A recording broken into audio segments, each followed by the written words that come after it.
Naofumi is a second-year college student, a bit of a loser in everyday life, but with a surprisingly kind heart. He spends his free time in the campus library, quietly reading.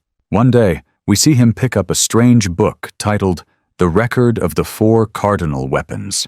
As Naofumi flips it open, the pages describe a world facing destruction, not Earth, but another realm entirely. In this other world, 4 legendary heroes will be summoned, each bearing a sacred weapon: the shield, the bow, the spear, and the sword. While Naofumi is lost in the story, the book suddenly begins to glow with a blinding light. Before he can react, he is pulled through a portal and transported to that very world. There, 3 other young men stand beside him, each carrying one of the other cardinal weapons. A group of robed officials greets them, thanking the heroes for coming and explaining that they have been summoned to save this world from deadly waves. The other 3 heroes immediately demand rewards and guarantees before agreeing to help. Nervously, the summoners ask the 4 to first meet their king. They are led to the royal throne room, where the king warmly welcomes them and invites each hero to introduce himself. Ren is revealed as the sword hero, Itsuki as the bow hero, Motoyasu as the spear hero, and finally Naofumi as the shield hero. But when Naofumi speaks, the king barely acknowledges him, prompting Naofumi to ask why he is being ignored. The others caution him to show respect, but the cold stares of the court hint that something is wrong.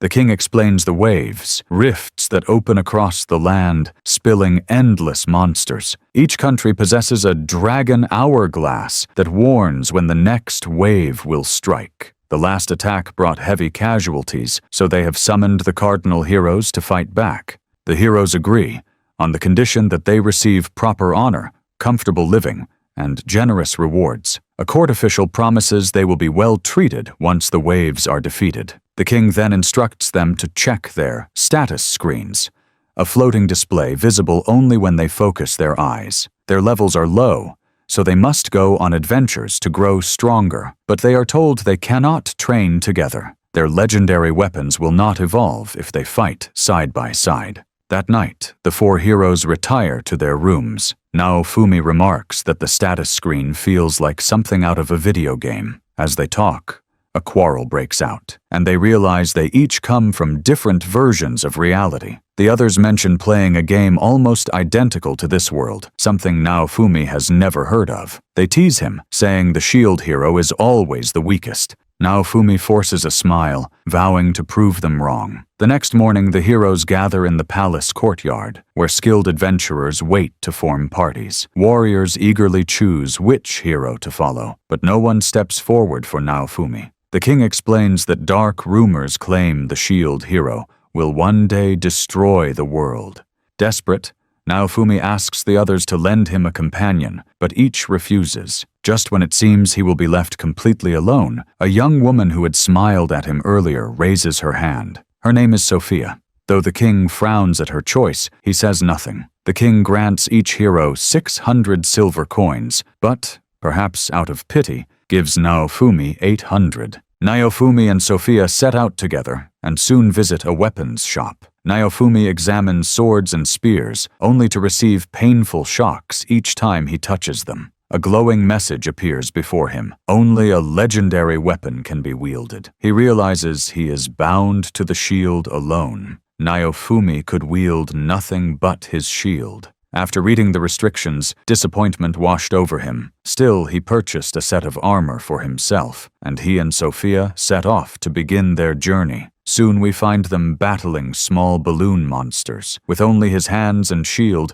Naofumi fights relentlessly. Curious, he asks if their carcasses could earn any money. Sophia nods, explaining that each balloon part can fetch at least a copper coin. The better our gear, the faster we can fight stronger monsters. Level up and earn more, she says. Together they visit a shop, where Sophia eagerly selects expensive items, far beyond what Naofumi considers reasonable. He hesitates at the price, nearly 400 silver coins, but her persuasive charm pulls him in, and he reluctantly pays. That night, after sharing a meal, they plan their next adventure. Before retiring, Naofumi thanks Sophia for joining his team. In his room, he carefully counts his remaining coins.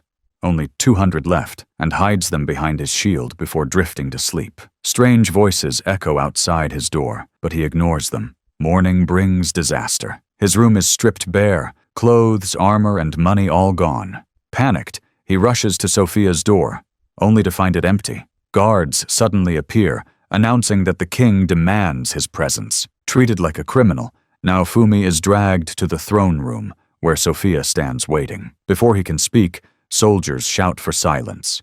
The king orders Sophia to repeat her story. With a trembling voice, she accuses him of entering her room at midnight and trying to assault her. She claims she escaped to the spear hero's chamber, where he saved her. Shocked, Naofumi protests that he spent the night asleep and never even drank. But the king glares in disgust. To think a hero from another world could commit such a vile act. Were you not a chosen warrior, I'd have you executed on the spot. Naofumi demands proof, but a knight produces a planted item from his room. Sophia pretends to weep while secretly smirking, and the other heroes condemn him as a monster. We should never have summoned the shield hero. Rage boils within Naofumi. Stop calling me shield hero! I never asked to be brought here. I don't care about this world or any of you. The heroes scoff that he's given up too easily, but the king warns that none of them can return home until the waves are defeated. Naofumi snaps back. I don't need any of you.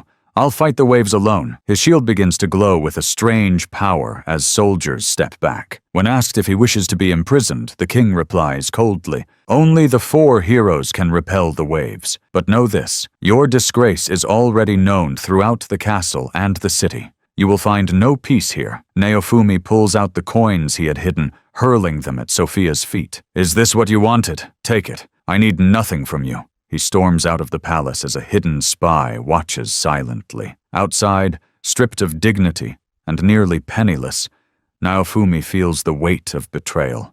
My money, my honor, my trust, everything has been stolen, he thinks as townspeople glare with contempt. The kindly weapons dealer who once sold him armor calls him over. "Part of me wants to punch you," the shopkeeper admits, "but I don't see a liar in your eyes." He gives Naofumi a simple outfit, refusing payment. Naofumi promises to repay the kindness someday and walks away. Determined to survive, he hunts more balloon monsters alone, leveling up and selling their parts to merchants. When one shopkeeper tries to cheat him, Naofumi threatens him with the snarling balloon corpses stored inside his cloak, forcing a fair price. Later, the first shopkeeper finds coins left quietly on his counter, Naofumi's way of keeping his word. Days pass as Naofumi camps in the wild, experimenting with his shield's mysterious abilities. Discovering a rare leaf with potent properties, he feeds it into the shield and unlocks a new form that can enhance plants to exceptional quality. Selling these improved herbs earns him his first real profits. One evening, while eating alone, a group of rough men approaches, asking to join his party. Naofumi sets strict terms. I take 60%, you split the rest. They agree until they demand his money up front. Calmly, Naofumi lifts his cloak, releasing a swarm of balloon monsters that send them fleeing in terror. Yet he realizes his shield only defends. He needs someone to attack so it can grow stronger. As he contemplates this problem, a shady man approaches. I know what you need, the stranger says. Naofumi tries to brush him off, but the man insists and leads him to a hidden tent filled with caged slaves. These slaves obey every order, the dealer explains. A binding curse ensures loyalty. He showcases his most expensive fighters, including a fearsome beast man, but Naofumi shakes his head. I don't have that kind of money. I need someone cheap and loyal. The dealer nods and guides him to the demi-human section, warning that these weak hybrids rarely improve in battle. Naofumi doesn't care. Among the frightened faces, his eyes settle on a small, trembling girl. The dealer explains she was captured during the first wave and returned by her previous owner because of a mysterious illness. She might not live long. Naofumi kneels, gently asking her to raise her head. Terrified, she slowly looks up. Despite her fear, Naofumi decides firmly, I'll take her. All right then, the dealer says. The rumors about you must be true. Naofumi brings Raphtalia to the weapons shop, pays in advance, and asks the shopkeeper to outfit her. She receives basic clothes and a simple weapon. Outside, Naofumi flips his cloak aside, revealing a balloon monster still stuck there. "Attack it," he orders. Raphtalia freezes. "No, that's an order," Naofumi says, and the curse mark on her chest ignites. Pain shoots through her, and she gasps. "You know the pain only hurts you," Naofumi adds grimly. "Not me." Shaking, she swings once, too timid. "Put your strength into it," he snaps. This time, Raphtalia throws herself forward and slays the balloon. Naofumi receives 12 experience. Raphtalia gets 15. "What's that split?" Naofumi asks. "Experience," the shopkeeper explains. "Because you added her to your party, you both gain it. Don't tell me the last girl you brought here. You never added her as a party member." Naofumi's jaw tightens. He turns to Raphtalia. "From now on, you'll fight the melee monsters." She doesn't answer, only follows him quietly. On the street, Naofumi counts his coins. Only 3 silver left. Raphtalia's stomach growls. He heads to an inn.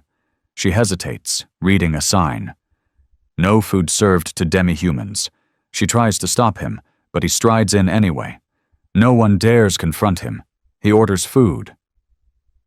"A children's meal for the girl," he says. They eat, then train again, cutting down more balloons. Later, as they rest, Raphtalia asks timidly, "Master, who are you really?"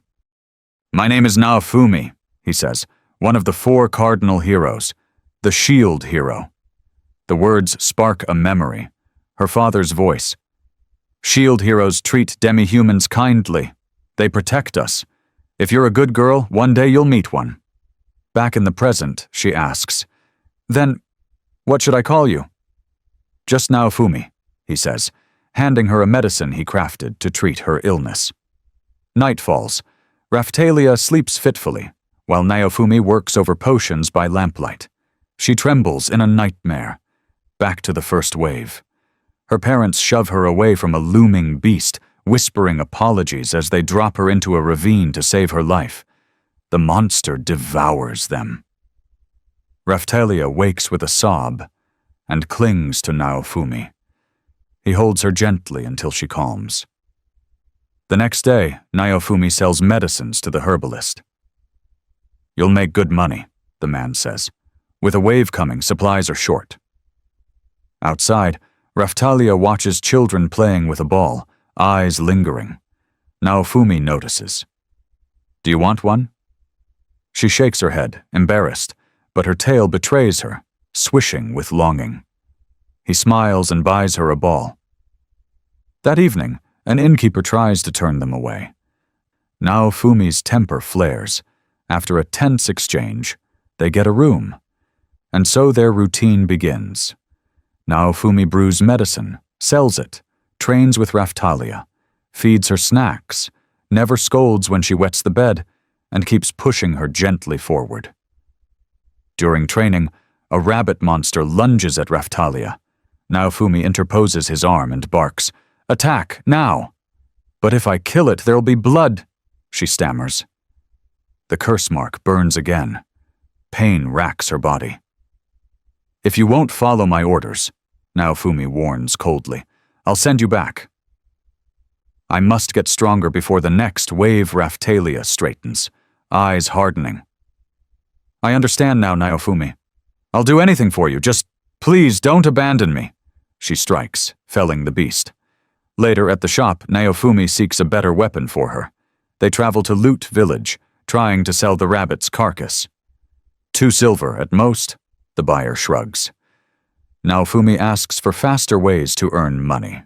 The locals point toward an old mine, shuttered since the first wave and crawling with monsters. At the mine, Naofumi unlocks a new rope shield. Not impressive, but it grants a protect ability that surprises and pleases him.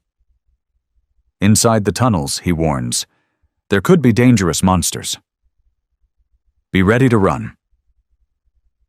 He begins harvesting crystals, but Raphtalia freezes, staring at fresh footprints.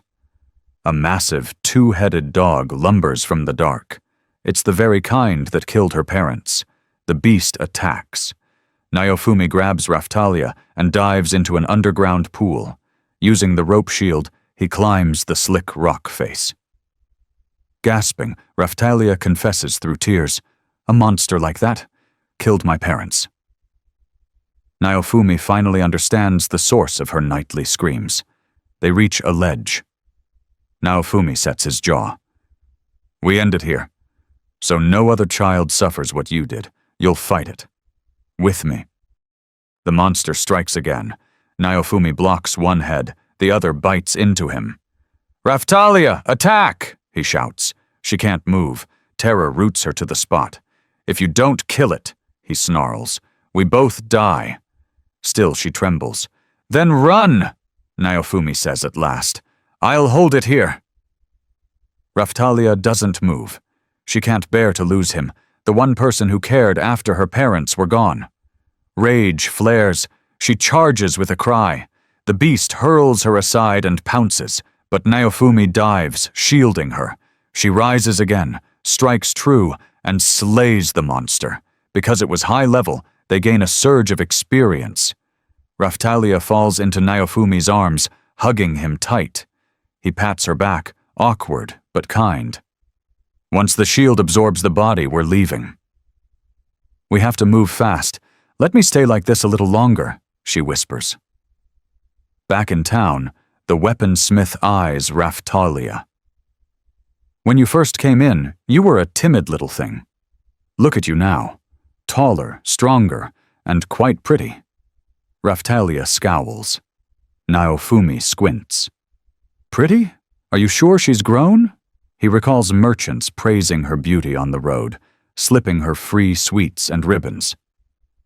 "You don't know the stories of demi-humans?" the smith asks. Quiet," Raphtalia huffs, cheeks warm. "We're here for a new armor for our master." "We came for your sword," Naofumi protests. "Did you forget?" she shoots back. "You were hurt last time because your armor's in tatters. Keep this up and you'll die silence." Then Raphtalia turns to the smith. "What's the price of a magical sword?" "Far too expensive," he says, until she asks for a big discount. He chuckles and nods. All right. "And for our master," she adds, "show us a good armor." The smith lays out a set. Naofumi shakes his head. "Not that?" "Fine." The smith grins. "I'll forge one for you myself." Later they sit down to eat. Naofumi orders his usual cheap meal and a children's plate for Raphtalia. She pushes it away. "No more children's meals." "I'm grown now. I'll eat the same as you." "Stop pretending to be an adult," he says. "I'm not pretending," she murmurs, blushing. "I really am." The next morning, Naofumi dons his new armor. Barb leaf, the smith calls it. Raphtalia beams. "You look really cool." Outside, the army marches past. "The wave is coming. Today." "If I'd known sooner," Naofumi mutters, tightening his grip on the shield. "When is the wave coming?" "I need to prepare," Naofumi asks. The weaponsmith blinks. "No one told you?" "Go to the church. The dragon hourglass there will show the time and location." Naofumi heads straight to the church. As he approaches the giant hourglass, his shield glows and activates. A display appears, revealing both the countdown and the site of the next wave. Just then, the spear hero strolls in, smirking. "Still using that pathetic shield," he sneers.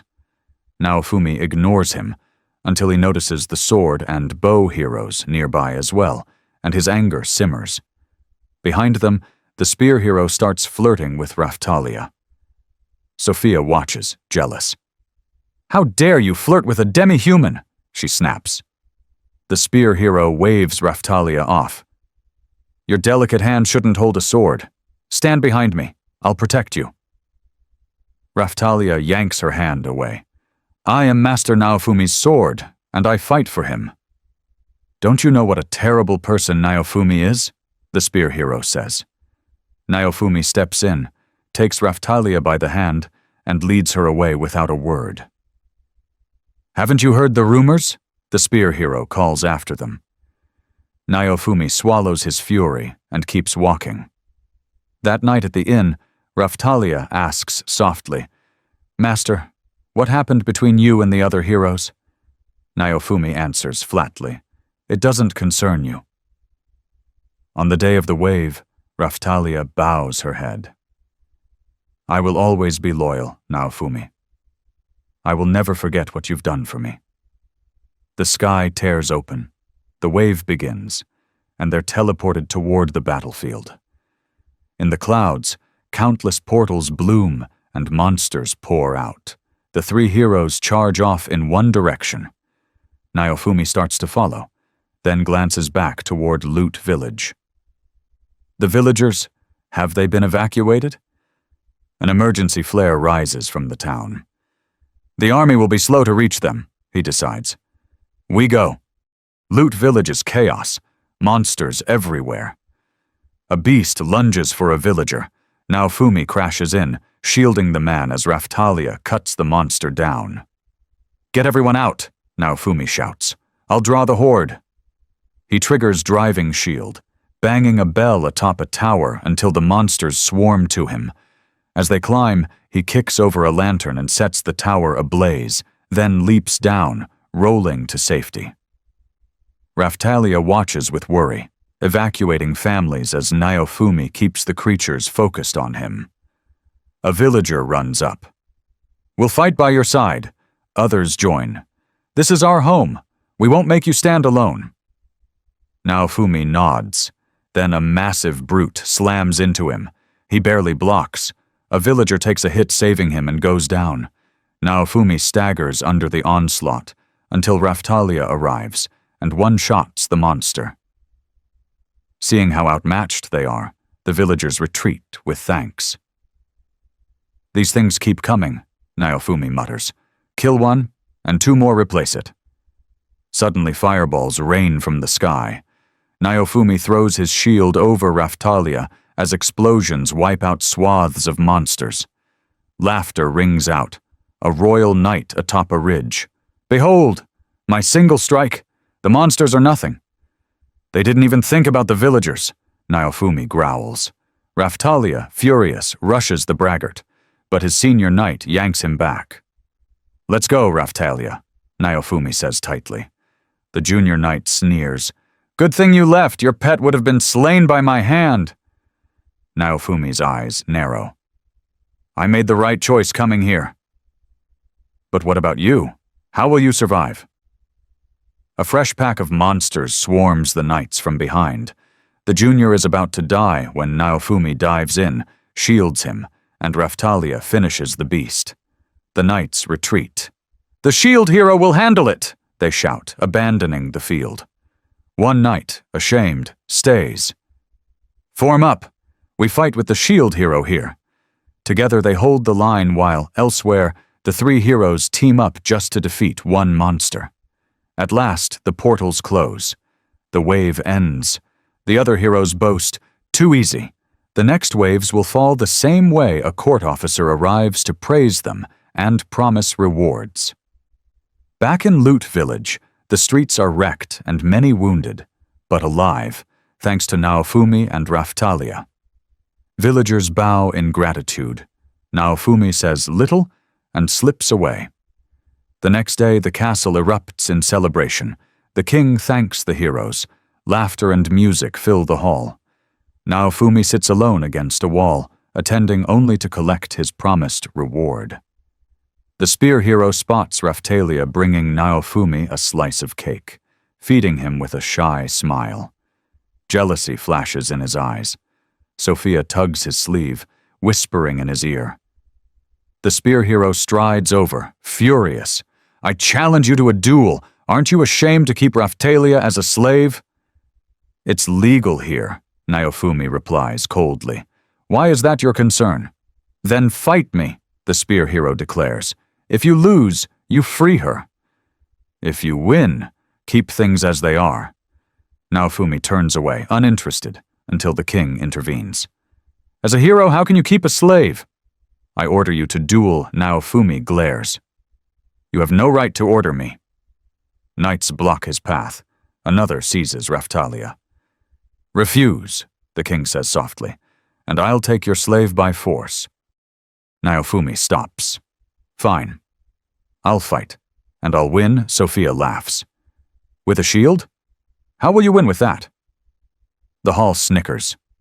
Before the duel, Naofumi enters an armory and grips at swords. Each one shocks him away. He can't wield anything but the shield. The duel begins. The spear hero charges. Naofumi blocks again and again, but the spear grows faster and heavier. He takes wounds. Raphtalia cries out, bound by the king's order. The spear thrusts again. Naofumi counters with two-head shield, then triggers a shield skill that staggers his opponent. He follows with air shield, slamming the spear hero and leaving pain written across his face. Naofumi hurls balloon monsters and snaps trapping shield, binding them both in a contained space. He steps in close. Do you yield? Up in the gallery, the king smiles and looks away. Murmurs ripple. The shield hero fights dirty, trickery. How vile. Naofumi releases the bind and lowers his shield. The spear hero snarls, I would never yield to a weakling like you. So proud of that face? Naofumi says quietly. Then I'll take it from you. He cocks his arm to throw another balloon, and a sudden attack slams into his side. Sophia. The crowd gasps. Naofumi's rage erupts. The spear hero seizes the opening, pressing hard. Naofumi dodges and blocks until the spear crackles with lightning, thunder thrust, and Naofumi is blasted to the floor. Applause erupts. The king rises, beaming. Naofumi staggers up. This was cheating. It was a one-on-one duel. Why was Sophia attacking me? You're making excuses, the spear hero says. Admit defeat.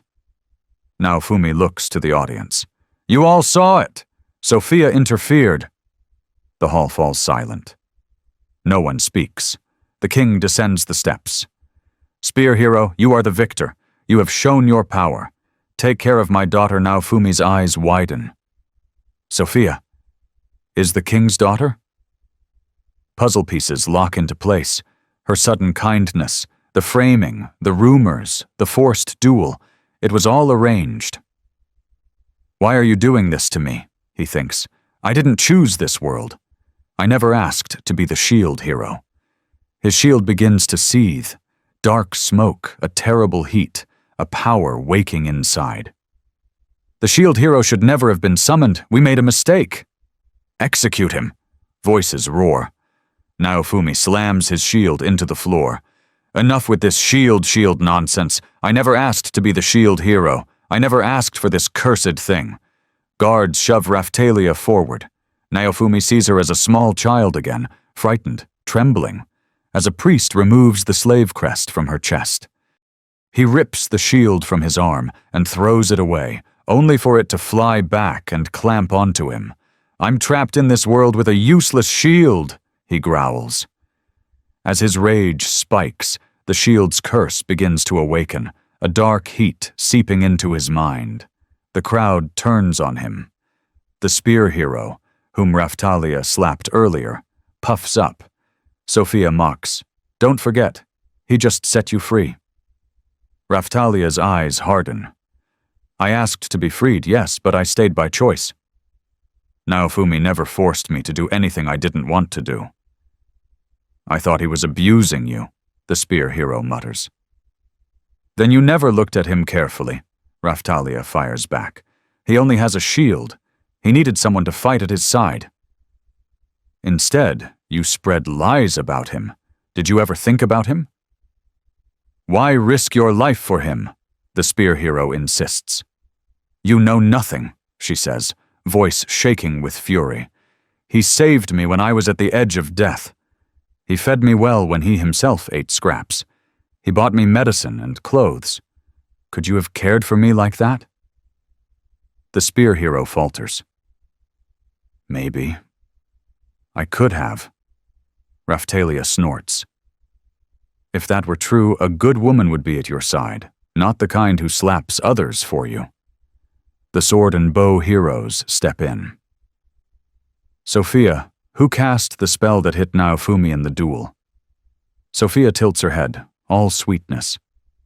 I don't know what you mean. The two heroes press on. We couldn't see who used the magic, but Spear Hero, you lost that duel. The audience stayed quiet because the king silenced them. Raphtalia runs to Naofumi. Naofumi. What do you want? He snaps, the curse twisting his thoughts. Your favorite spear hero freed you. Come to gloat over my defeat. Her words reach him as distortions, as if she's lying. The curse is poisoning his hearing. He grips the shield, shaking. What else will you all take from me? Raphtalia places her hand on the shield. Master, please don't. This shield has saved your life so many times. You think I'm a good person? He rasps. I'm not. I used you like a tool. It's all right, she whispers. I don't care what the world says about you. I will always stand by you, and I will fight for you. Her vow breaks through the darkness. The curse recedes. Naofumi's eyes fill with tears. For the first time, he hears the words he's longed for. He looks at her properly and sees her fully grown. Who are you? Master, don't you recognize me? I'm Raphtalia. The king storms off. The spear hero protests.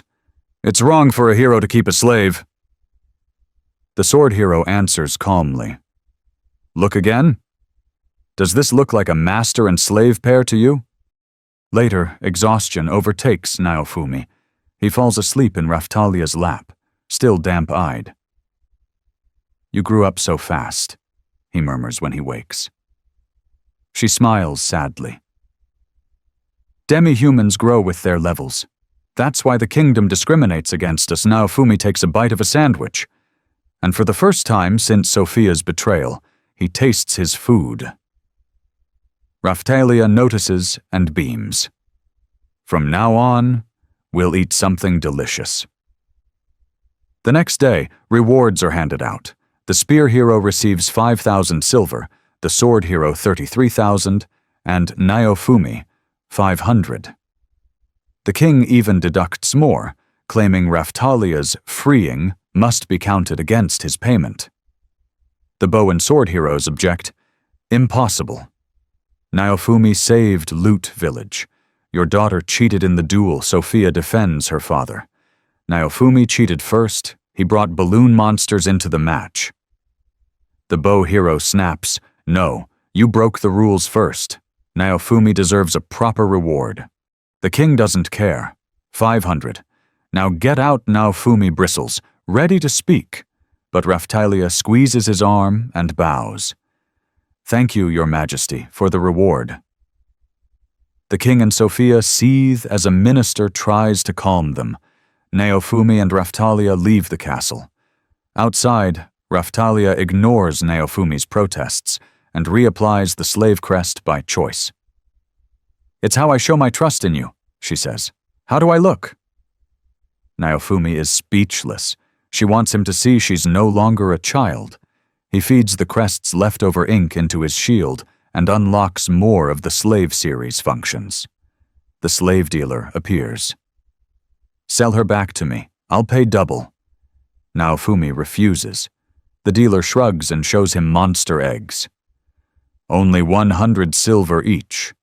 One will hatch into a philolial for sure. Might even be a dragon. Worth 20 gold. Naofumi, half suspecting but hopeful, buys an egg. Later, they visit the herbalist. The man thanks Naofumi. His family was among those saved in Loot Village. He gifts Naofumi a herbal compendium. Naofumi can't read it, but accepts gratefully. They then visit a village witch, who thanks him for saving her grandson. She peers into their futures. You'll excel at healing and support magic, shield hero. Raphtalia will suit both light and dark magic, and with work she might learn illusion magic. She sighs. I'd gift you a magic circle, but I can't afford another. The king diverted funds to crystal balls for magic education for others. That night, Naofumi struggles to read the herb book. "Don't worry," Raphtalia says, settling beside him. "We'll learn it together." That night, they rest at a small inn. By morning, the egg cracks. A fluffy little filolial chick tumbles out, chirping. In just 2 days, it grows astonishingly fast. Meanwhile, in the same village, Sophia and the spear hero arrive. Sophia declares, "From now on, this village belongs to the spear hero. Anyone leaving or entering pays a 50 silver tax each way." Naofumi steps forward. "1 day of lodging costs 1 silver. Your tax will bankrupt them." Sophia tries to shout him down, until royal spies hand her a letter. A race is to be held between Naofumi and the spear hero. The winner will govern the village. Naofumi wants to refuse, but for the villagers' sake, he agrees. Philo is thrilled. The spear hero sneers, "That's no dragon." Forfeit now Philo glares, hops in, and kicks him right between the legs. A healer has to be fetched. Raphtalia sees Naofumi laugh for the first time. The race begins. Naofumi and Philo surge ahead, until Sophia's knights spring traps they dug along the route. Naofumi falls. The spear hero sprints past. More cheating follows. Spells to slow Naofumi and speed up the spear hero. Yet Philo still pulls ahead. Naofumi counters with shield skills, blocking traps as they appear. Together, Naofumi and Philo win. Right after, Philo transforms, growing much larger. Sophia barges in. "They cheated. Did you see how fast it grew?" The spies shut her down. "You were the one who cheated, planting traps." The crowd murmurs. Sophia flushes with embarrassment. Villagers press coins into Naofumi's hands in thanks. He refuses. "Keep it. Rumors already say I steal from towns." Instead, the village issues Philo an official pass, free travel in and out of local settlements. The trio depart with their new carriage. On the road, Raphtalia grows carsick, so they make camp. At dawn, Naofumi wakes to find, in his lap, not a bird, but a little girl. She blinks up at him. "Master, I'm hungry. It's Philo, in a human form." A shopkeeper offers her food. Philo transforms back into a giant filolial and promptly eats the entire cart. Naofumi explains, "The seller who gave them the egg said some filolials are born king-queen class, able to switch between bird and human at will. He places a taming spell on her. It hurts, but it stabilizes her bond. They need clothes that won't tear when she transforms. The smith can't help but sends them to a tailor who needs magic thread. At the magic shop, the owner sighs. She's out of magic gems to spin the thread. Shipments are delayed a month. She does note Philo's talent. This one will excel at wind magic. To earn money, Philo hauls the carriage while Naofumi and Raphtalia ferry goods and passengers. One day, a boy begs for help. His mother needs medicine. Naofumi agrees, for a fee. With Philo's speed, they make it in time. Naofumi boosts the potion with his shield's power, and the mother recovers. The family can't pay, so they send them off with food. Business grows, hauling cargo, selling medicine, and running a taxi. They become locally famous as the traveling merchant saint. A merchant passenger praises them, right before bandits block the road. "Hand over the merchant's money and the girl," they snarl, eyeing Raphtalia. She vanishes with magic, and Philo's wind blasts send thugs flying. When the bandits threaten to lie to the guards, Naofumi's voice goes cold. "Confess, or you won't leave alive." Philo prefers her meals fresh. They surrender. Naofumi raids their base, returns stolen goods, and asks their client for an extra fee, hazard pay. Impressed, the merchant teaches Naofumi trade tricks and magic, gossiping about the other heroes. The spear hero planted a mysterious seed to save a starving town. The sword hero even slew a dragon. The bow hero's whereabouts are unknown.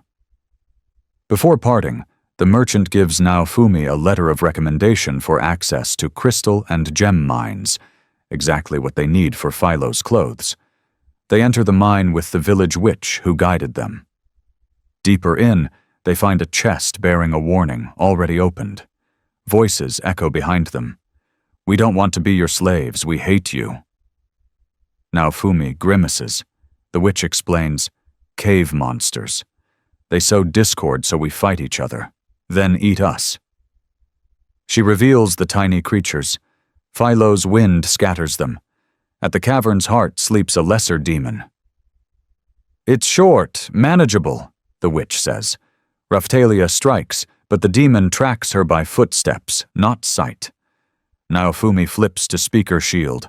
"Philo, scream!" She shrieks. The demon's ears bleed. The witch engulfs it in fire. Raphtalia drives her blade into its belly, and Philo finishes with a crushing kick. They harvest the gems, and Philo spins magic thread from her own mana. The tailor sews a dress that becomes a neck ribbon when Philo returns to bird form.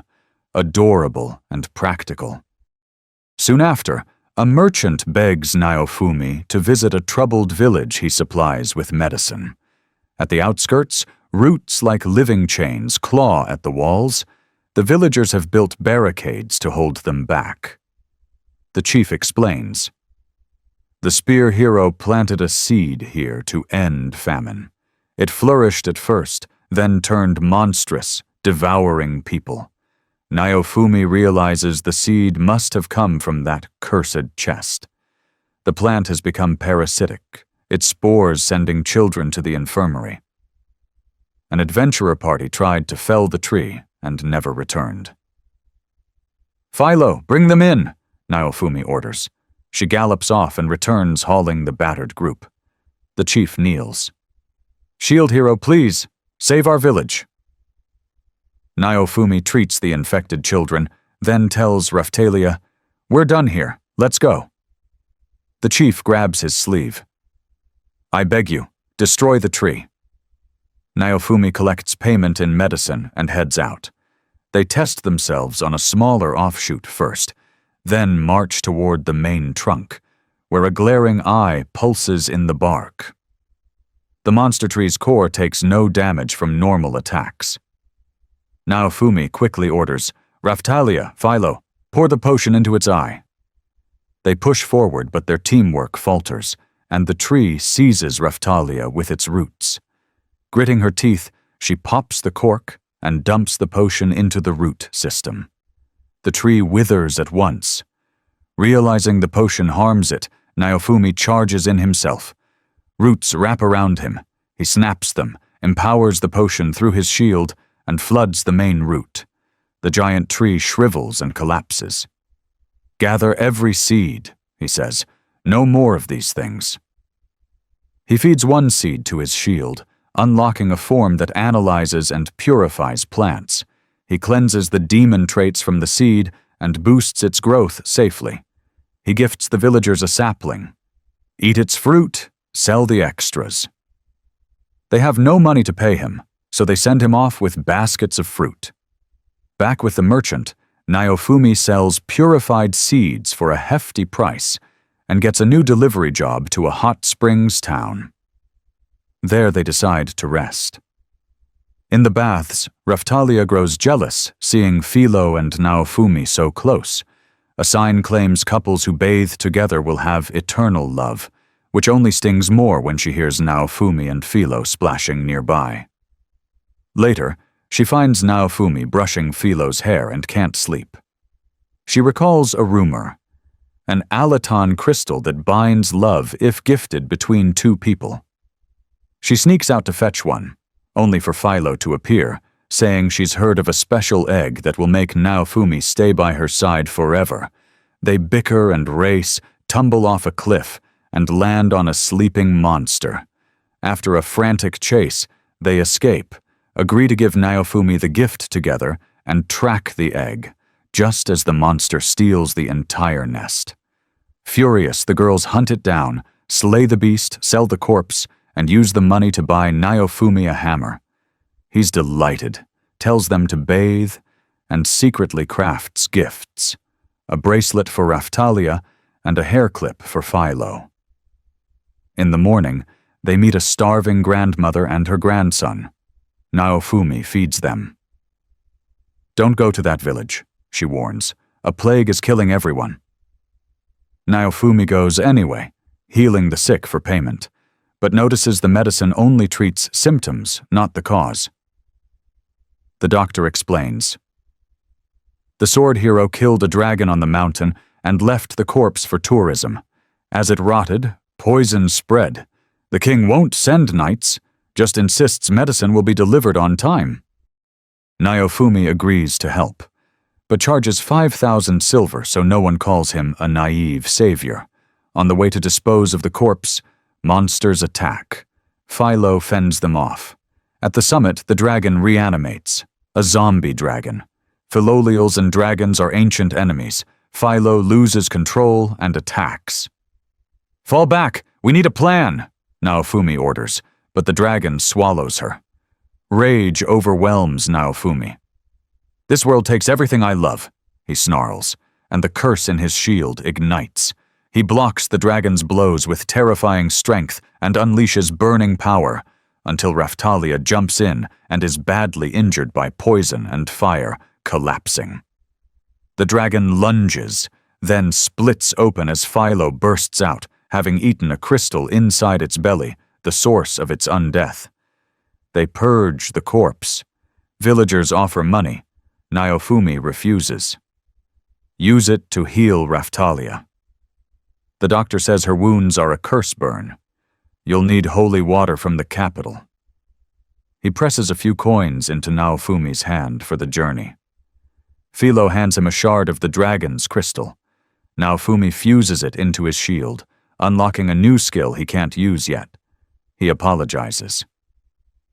"This is my fault." Raphtalia and Philo shake their heads. "No, master, we weren't strong enough." Next day, Naofumi hunts, earns coin, and repeatedly checks on Raphtalia's condition, still unstable. On the road for holy water, they encounter a cluster of Philolials with a lost noble girl. Melty, a royal. Melty and Philo become fast friends. In a nearby village, Naofumi treats patients while tending to Raphtalia's bandages. Melty asks, "Can you take me to the next town?" "I'm lost," Naofumi figures escorting royalty might pay well and agrees. The four grow close on the journey. One night, Melty's clothes lie on the floor. Naofumi and Raphtalia panic, until Melty crawls out from inside Philo's feathers, fast asleep and unclothed. Raphtalia touches Philo's plumage and instantly dozes off. The feathers have a sleepy charm. At the capital, Philo and Melty go sightseeing while Naofumi and Raphtalia visit the church. The priests bait him with insults. He keeps calm. "I need high-quality holy water." They try to give him cheap stuff. He calls them out, and they grudgingly hand over the good vial. Outside, a guard tails them. Naofumi and Raphtalia split up to shake him and agree to meet at Philo's carriage. Just as Naofumi slips the pursuit, the spear hero blindsides him. Furious and ready for another fight, the spear hero rages at Naofumi. "You've enslaved another girl? You're a monster! She's my type, and you chained her like a slave!" Naofumi notices his rival has strapped extra armor between his legs, clearly terrified of Philo's kicks. Furious, the spear hero lunges, but Naofumi blocks every strike with his shield, weaving through the town streets. Their clash sparks chaos. Townsfolk scuffle in confusion. The town guard rushes to break it up, but Sophia intervenes, shouting, "This is a duel! Knights, form a circle!" Just as blades are about to cross again, Melty steps in, rebuking her sister for abusing her power. The tension breaks. Later, Raphtalia and Philo arrive. The spear hero grabs Philo's hand, sneering, "These delicate fingers aren't meant for weapons. Come to me. You don't need that fat, ugly bird." Insulting Philo to her face was a mistake. She transforms in fury and launches him skyward with another crushing kick. Soon, they regroup at the weapon shop. Melty reveals her secret. She is next in line for the throne, able to override her sister's commands. When we first met, I didn't know you were the shield hero. But now, I have something important to ask. Naofumi cuts her short. I don't trust royals, not after what I've seen. Before she can press further, royal knights summon her back. Her mother wants her to question the king about his cruelty toward Naofumi. After Melty departs, Naofumi warns Philo, stay away from her. No more talking, no more meeting hurt. Philo runs off. Outside, Naofumi is approached by knights and sorcerers. Let us fight in the next wave by your side, they plead. He agrees, but demands 150 silver each for the accessories they'll need. They promise to return with the money. Later, Naofumi asks a shopkeeper why Raphtalia and Philo's names on his status screen are marked with stars. The man explains, they've hit their level cap. To grow stronger, they need a class upgrade at the Dragon Hourglass in the church. At the church, Naofumi offers gold for Raphtalia's upgrade. But before the nun can begin, royal enforcers storm in.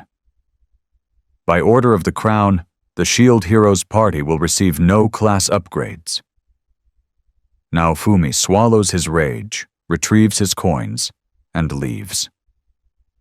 Back at the slave merchant, he asks how others upgraded their companions. The merchant shrugs. Not here. You'll need another country. He sells Naofumi new weapons for Philo and whispers of monsters in the sewers below the kingdom.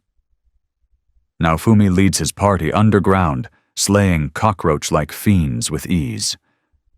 That night, Raphtalia shyly says, when the waves are over, I want to follow you back to your world. The next day, at the foreign border, Naofumi's pass fails. He pays extra tolls to enter. Inside, desperate citizens beg him to trade medicine for food. He ensures no one starves. Back at the capital, the night before the wave, Naofumi overhears the bow and sword heroes complaining. The king withheld their rewards, claiming someone is impersonating them and stealing riches. Their arrogance blinds them to the damage they've caused. The bow hero toppled a tyrant king, only for his successor to double taxes, starving the people. The sword hero slew a dragon but left its corpse to rot, spreading plague. Naofumi snaps. If you can't help people, at least don't make their lives worse. The sword hero notices Raphtalia's cursed burns and realizes Naofumi speaks truth. Naofumi returns to the weapon shop, where his new self-repairing armor is ready. The knights from earlier arrive with their silver. Naofumi refuses it. Buy yourselves weapons. Fight strong, the wave begins, portals rip open, and on the front line stands a mysterious woman calmly watching. Naofumi rallies his soldiers to protect the villagers. He then charges with Raphtalia and Philo to support the other heroes. The bow hero fires on an enemy ship, while the sword hero struggles against a beast that revives endlessly. The spear hero flails against a massive tentacled monster. As Naofumi leaps aboard, he realizes this wave hides a threat none of them are ready for. The heroes begin arguing over which monster to strike first. Naofumi lands between them, snapping, "Idiots! This isn't a video game with extra lives. We only get one chance. Fight like your lives depend on it." He blocks the incoming attacks himself, carefully analyzing the skull captain. Its shadow flickers strangely. "Raphtalia, use light magic on its shadow," he commands. Her spell reveals the hidden Soul Eater, the true core of the beast. All the heroes unleash their strongest skills, but even Philo's fiercest kick barely scratches it. Exhausted, the other heroes collapse. Naofumi stands firm. "Raphtalia, I need your strength." Suddenly, a familiar roar shakes the ship. The zombie dragon's echoing cry. Naofumi's wrath shield awakens, His armor blackens, flames erupting. Even Philo is affected, her mind clouded as she charges the Soul Eater in a frenzy. Raphtalia screams at the other heroes, "Because of your failure, my master is forced to use this cursed power." The bow and sword heroes rally to cover Naofumi. Even the spear hero, swallowing his pride, joins in. Together they support Philo's relentless assault. Raphtalia fights to reach Naofumi's heart, calling his name again and again until he wrests back control. Combining wrath, prison, and needle shields, Naofumi summons a brutal torture device, trapping the Soul Eater inside. With a final, crushing strike, the monster is destroyed. But victory brings no peace. A new presence descends from the sky, a graceful woman named Glass. "If you can barely handle such weak monsters," she taunts, "you're unworthy of the title hero. Only the shield hero deserves that name." The other heroes, enraged, attack together. Their strongest strikes land and do nothing. Glass counters with a single blow, hurling them across the deck. Naofumi confronts her, imprisons her in a prism shield, but she shatters it effortlessly. His snake shield lash meets the same fate. "Use your wrath shield," Glass whispers with a smile. "How do you know about that?" Naofumi demands. But there's no time to think. He unleashes the cursed fire. Philo, caught in its influence, attacks Glass herself. Still, Glass remains unharmed. She steps forward, a delicate strike splintering Naofumi's gauntlet.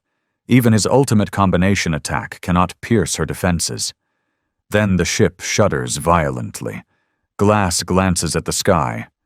"Our time is up." "You know what this means, shield hero. This battle is my victory." She moves to finish him, but Raphtalia blinds her with a burst of light magic. Naofumi seizes the chance. He, Raphtalia, and Philo leap aboard their carriage, dodging Glass's parting attacks as the wave timer expires. The portals vanish. Later, Naofumi sits in a quiet village, reflecting. When the timer reached 0, the wave simply ended. But who is that woman? Why does she seek the death of every hero? He absorbs the fallen Soul Eater into his shield, unlocking the Soul Eater shield, just as royal knights arrive with a summons. Before the king, Naofumi hears grudging praise. "I watched your battle through the magic circle," the king admits. "You fought well. Tell me, how did you become so powerful? No shield hero should possess such strength. If you refuse to answer, you will not live peacefully in this city." Naofumi steps forward, eyes cold. "Fine. Come closer, and lick my boots, servant." The king trembles with rage. "Knights, seize him!" Soldiers surround Naofumi, but he laughs darkly. "You think you can harm me? To me, you're ants beneath my feet." He turns to leave. The king shouts after him, "Then your precious companions will pay, especially that bird girl of yours." Naofumi stops, fury igniting. "If you so much as touch Philo," he growls, "I will burn this entire kingdom to the ground. Remember my words." The king falters, silent as Naofumi walks away. And that ends our long journey for now. This anime spans 3 full seasons, and if this video receives a strong response, I'll continue explaining the next chapters of the Shield Heroes fight. Until then, see you in the next episode.